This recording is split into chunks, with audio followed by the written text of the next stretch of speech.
The Buffalo Sabres have definitely revamped this offseason, but have their signings and trades made them a better team? Find out my thoughts coming up.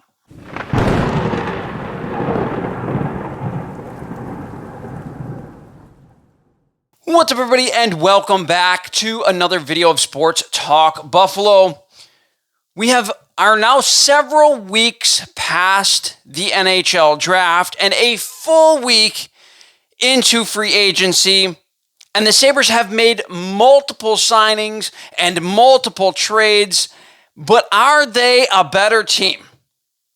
Let's first start with the free agent signings, the first being the most expensive signing, and that is, of course, veteran left winger Jason Zucker. Now, Zucker signed with the Buffalo Sabres for 1 year at $5 million. Of course, they needed another scoring winger after the Sabres have decided to part ways with Jeff Skinner, buying out the remainder 3 years of his contract.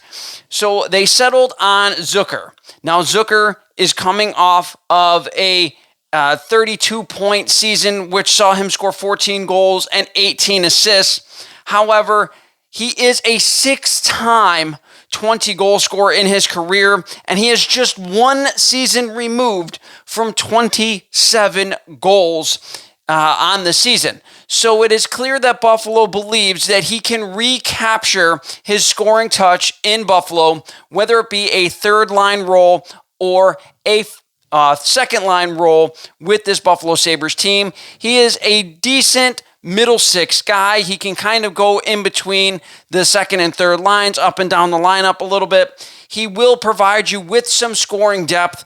Overall, not a terrible signing, even though the Buffalo Sabres definitely overpaid to bring him in here to Buffalo.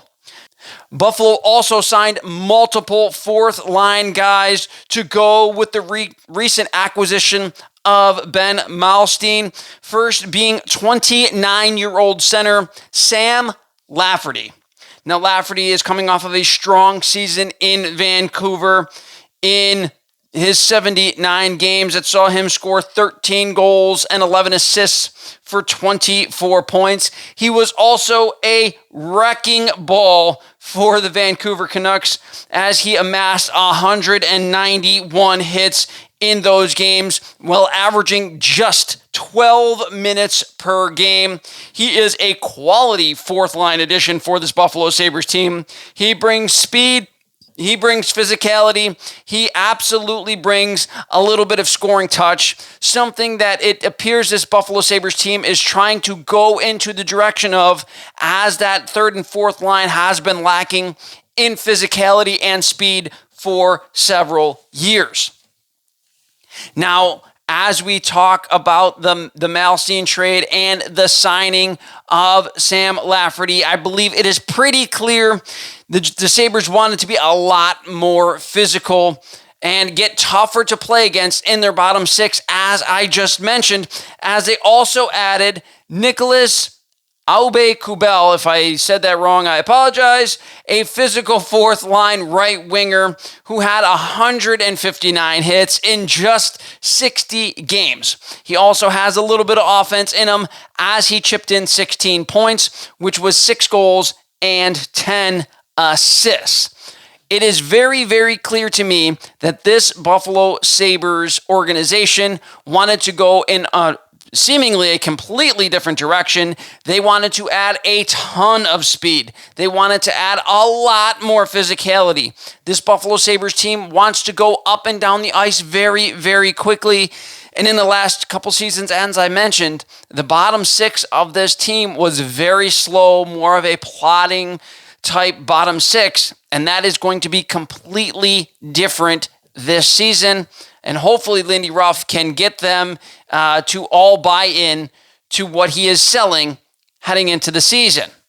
Now for the trade that caught a lot of people, including myself, off guard, as the Buffalo Sabres traded Matthew Savoie who was their highly touted prospect. He was the 9th overall pick, I believe, just 2 years ago to the Edmonton Oilers in exchange for their new potential third-line center in Ryan McLeod and AHLer Tyler Tullio. Now, McLeod is just 24 years old and will be an RFA after this season. He is coming off of his best offensive season overall that saw him score 30 points in 81 games. That's 12 goals and 18 assists. McLeod is what people call an analytic darling. As his numbers say, he is a very good 200-foot player and will continue to get better as he continues to progress in his career. So the Buffalo Sabres definitely filled a very big hole, as he has also had a 50.8 face-off win percentage. Again, something Buffalo struggled with last season. Now, of course, does it suck to lose a highly touted prospect, somebody that a lot of fans, including myself, were really excited about, somebody who they thought could potentially make a push to make this NHL roster? They trade him away. Of course, again, it does suck, but Sabres fans like myself have been pounding the table for the Buffalo Sabres, pounding the table for the Buffalo Sabres to make a trade to make this team better. Now we have a cupboard full of prospects. Now, did the Buffalo Sabres overpay? Potentially. They did potentially overpay. However, we don't know that yet. Everyone is just saying that Matt Savoy is going to be a star, a stud in the NHL, and he very well might be. This could turn out to be a horrible trade for the Buffalo Sabres. However, this season, right now, if you take a step back, it makes sense for Buffalo. The Sabres wanted to get better right now. The chances of Savoy breaking into the NHL roster, the Buffalo Sabres NHL roster this season, was probably slim to none.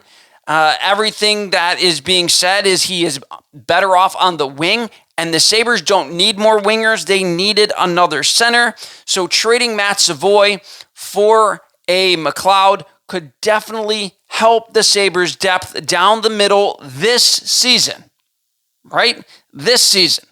That's what we've all been talking about. We wanted the Sabres to go after it and get better this season. And analytically, at least, McLeod is a very, very, very good 200-foot player. He can add in some offense for you. Everything I've seen said this kid can skate like the wind, which goes along with what I've been saying in that the Buffalo Sabres 100% wanted to get faster in their bottom six. McLeod also was able to play and keep up with Draisaitl, keep up with McDavid. So he is definitely somebody that can kind of move up and down the lineup if needed for this Buffalo Sabres team. And again, it was no guarantee that Matt Savoy was going to make this Buffalo Sabres roster. I believe this signifies a shift in the philosophy of the Buffalo Sabres to a win-now mentality, and they are going to do just about anything that they believe makes sense in order to get this team in a position that they are going to be successful in the now. We have the prospects in the cupboard, and we can sustain a winning culture, hopefully, if things start to turn around for this Buffalo Sabres team. And the time is now to make them better. We have been rebuilding for multiple offseasons. We've been stocking up the prospects. And again, the time is right now for this Buffalo Sabres team to win. So again, while the Sabres may have overpaid, the fact is they did fill a big hole at 3C. And with drafting Kostas Helainis, it really kind of made Matt Savoy expendable. The Buffalo Sabres drafted a guy who has been playing pro hockey over, I believe, in Finland for several years now. He is, for what I have been or seen online, pretty close to the NHL, maybe one season of AHL. He is right there, almost potentially ready for the NHL. We will see as this offseason progresses how good this kid potentially can be. I'm sure he will be given an opportunity, especially in preseason. We'll see how he looks, likely going to the AHL. But again, it made Savoy expendable, and the Buffalo Sabres believed that trading for McLeod would make them a better team, a deeper team, a faster team this season. I can't sit here and pound on the table and then get about a trade and then get mad when, of course, they make a trade. And regardless, I won't say regardless of what it is, but kind of as long as they are filling a need that the Buffalo Sabres have, I can't really get mad at it. Could this turn out to be catastrophic?